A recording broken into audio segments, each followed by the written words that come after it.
ইসরায়েলের লাগাতার বিমান ও ক্ষেপণাস্ত্র হামলায় মধ্যপ্রাচ্যের বিভিন্ন দেশ অতিষ্ঠ হয়ে উঠেছে। এতদিন শুধু গাজাকে কেন্দ্র করে সীমিত অভিযান চালালেও এখন তা লেবানন, সিরিয়া, টিউনিসিয়া এবং ইয়েমেনেও ছড়িয়ে পড়েছে। এবার ইসরায়েল এমন এক দেশকে টার্গেট করেছে যার সঙ্গে সরাসরি কোনো সংঘাত ছিল না, সেই দেশটি হল মধ্যপ্রাচ্যের অন্যতম ধনী দেশ কাতার। এই হামলা যেন ইসরায়েলের দীর্ঘদিনের ভয়কে বাস্তবে রূপ দিতে যাচ্ছে, যা হলো একটি আরব সামরিক জোট। ইসরায়েলের হামলার 4 দিন পর গত রোববার কাতারের রাজধানী দোহায় আরব লীগ ও ইসলামিক সহযোগিতা সংস্থার OIC জরুরি সম্মেলন শুরু হয়। সোমবার সেখানে ইউরোপের ন্যাটোর আদলে একটি সামরিক জোট গঠনের বিষয়ে ঐক্যমতে পৌঁছেছে দেশগুলো। নেতাদের বক্তব্যে জোটের প্রয়োজনীয়তা। সম্মেলনের নেতাদের দেওয়া বক্তব্যে জোট গঠনের প্রয়োজনীয়তা অনেকটাই স্পষ্ট হয়ে ওঠে।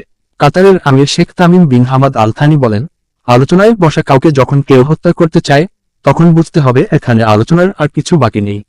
হামলাকারীর উদ্দেশ্যই হল যুদ্ধবিরতির আলোচনাকে ব্যাহত করা। এই হামলার পর আরব ও মুসলিম দেশগুলোতে ক্ষোভ ছড়িয়ে পড়ে। ইরানের প্রেসিডেন্ট মাসুদ পেজেশকিয়ান জোরালো কণ্ঠে বলেন, যুক্তরাষ্ট্র ও তার পশ্চিমা মিত্রদের দীর্ঘস্থায়ী সমর্থনই ইসরায়েলকে কাতারে হামলার সাহস জুগিয়েছে। তার মতে এই আঘাত আসলে শক্তি প্রদর্শনের নাম করে ইসরায়েলের গভীর হতাশার বহিঃপ্রকাশ। পেজেশকিয়ান আরও বলেন, এই হামলার মাধ্যমে ইসরায়েল মুসলিম বিশ্বকে জাগিয়ে তুলেছে। তিনি জোর দিয়ে বলেন, শুধু কথার সমর্থন দিয়ে ইসরায়েলের বর্বরতা ঠেকানো সম্ভব নয়, কার্যকর পদক্ষেপ নিতে হবে। পাকিস্তানের প্রধানমন্ত্রী শাহবাজ শরীফ এই হামলাকে ভ্রাতৃপ্রতিম ইসলামী রাষ্ট্রের বিরুদ্ধে বিশ্বাসঘাতকতাপূর্ণ পদক্ষেপ হিসেবে উল্লেখ করেন এবং গাজায় তাৎক্ষণিক ও স্থায়ী যুদ্ধবিরতির দাবি জানান।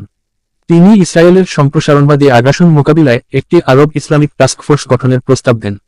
পর্যবেক্ষকরা বলছেন, দোহায় ইসরায়েলের এই হামলা শুধু কাতার নয়, গোটা মুসলিম বিশ্বকে নতুনভাবে ভাবতে বাধ্য করেছে। এর ফলে আঞ্চলিক সংঘাত একটি নতুন অধ্যায়ে প্রবেশ করতে যাচ্ছে, যার প্রভাব বিশ্ব রাজনীতিতেও গভীর ছাপ ফেলবে।